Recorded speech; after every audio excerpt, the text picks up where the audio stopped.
Premium নিদিয়াকৈ কেইটামান insurance সেৱা আগবঢ়াম বুলি আমি প্ৰতিশ্ৰুতি দিছিলোঁ।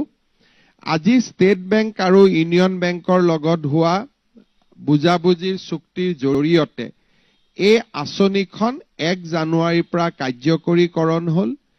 এতিয়াৰ পৰা ৰাজ্য চৰকাৰৰ যিকোনো কৰ্মচাৰীৰ প্ৰাকৃতিক মৃত্যু হলেও তেওঁলোকে ষ্টেট বেংক আৰু ইউনিয়ন বেংকৰ পৰা 10 লাখ টকাৰ লাইফ ইন্স্যুৰেন্স লাভ কৰিব।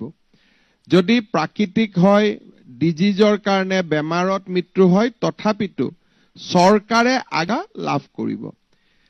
ইয়াৰ উপৰিও যদি এক্সিডেণ্টেল ডেথ হয় 1 কোটি টকা তেওঁলোকৰ পৰিয়ালে পাব।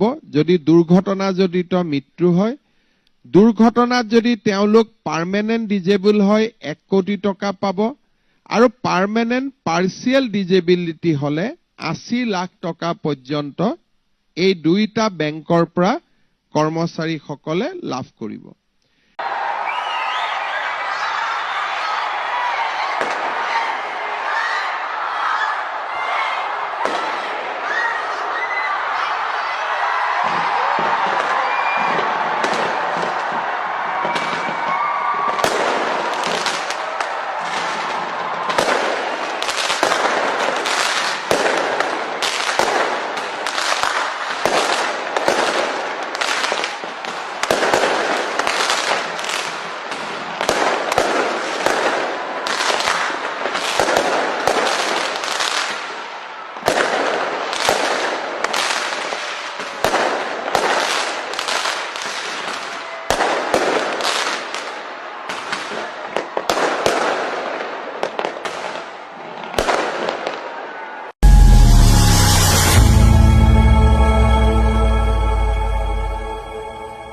খবৰৰ আঁৰৰ খবৰ, ব্ৰেকিংৰ হুলস্থুলৰ মাজত ৰৈ যোৱা সমাজৰ নেতিবাচক বহু খবৰ, ৰাজনীতিৰ পৰা সমাজ নীতিলৈ, খেল জগতৰ পৰা কৃষি খণ্ডলৈ, ছবি জগতৰ পৰা সাহিত্য চৰ্চালৈ, বৰাক ব্ৰহ্মপুত্ৰৰ লগতে উত্তৰ পূবৰ সাতভনী সামৰি অসমৰ সংবাদ জগতত নতুন সংযোজন Assam north east news live 24/7।